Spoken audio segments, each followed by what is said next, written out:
বছর থেকে বলে আসছি 2 আযান বেদাত। আজও বলছি, আমার দেহে শ্বাস থাকাকালীন বলবো 2 আযান বেদাত। সারা পৃথিবীর মানুষ 2 আযান দেখতে থাকে, আমার কি? উসমান রাদিয়াল্লাহু তাআলা জুমার দিনে জুমার আজান চালু করে কি বেদাত করেছেন? জি, এটাও বেদাত। এ সম্পর্কে কেউ বাড়াবাড়ি কথা বলে বেয়াদবি করবেন না উসমান খলিফা আর রাশিদ রাদিয়াল্লাহু তাআলা আনহুর সামনে, কারণ কিয়ামতের দিনে এমন না হয় যে আপনি এই বাড়াবাড়ি করার কারণে, বিদআত বলার কারণে আপনার বিরুদ্ধে তিনি অভিযোগ করে দিবেন যে ইয়া রাসূলুল্লাহ, এর বিচার করে আমাকে বলেছে যে আমি নাকি বিদআত করেছি।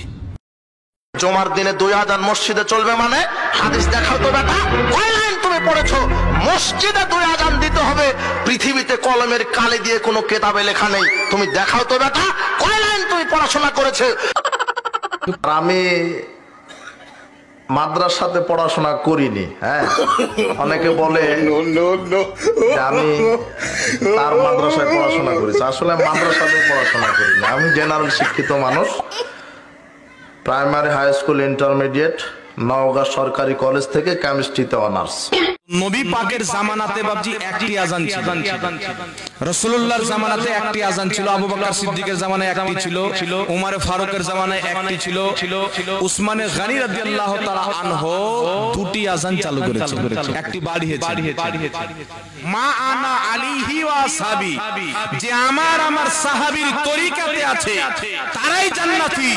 তো নবী পাক একটি আযান দেওয়ালেন, উমর ফারুক একটি আযান দেওয়ালেন, মাওল হযরতে আবু বকর সিদ্দিক একটি আযান দেওয়ালেন।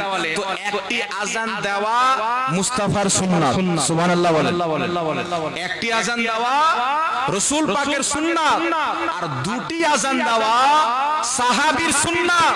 দুইয়ের মধ্যে এক আছে, একের মধ্যে দুই নাই। ঠিক না ঠিক ভাবে? আমি যখন একটা আযান দিলাম তো হযরত উসমানে গনির সুন্নাতটা ছুটে গেল সাহাবীর, আর নবী বলেছেন যে আমার সাহাবীর তরিকাতে চলবে তারা হবে জান্নাতি। তো একটা আযান দিচ্ছি তো সাহাবীর সুন্নাত ছুটছে, কিন্তু যখন দুটো আযান দিচ্ছি তো নবী পাকের তাতেও আমল হচ্ছে, সাহাবীর তাতেও আমল হচ্ছে, আর নবী বলছেন যে আমার সাহাবীর তরিকাতে চলবে সেই হবে জান্নাতি। যারা দুটো আযানে বিশ্বাসী তারাই জান্নাতি। সুবহানাল্লাহ। বুঝতে পেরেছেন কথা আমার বাবজি? দুটা যখন আযান দেব তো আগে একটা আসবে কিনা?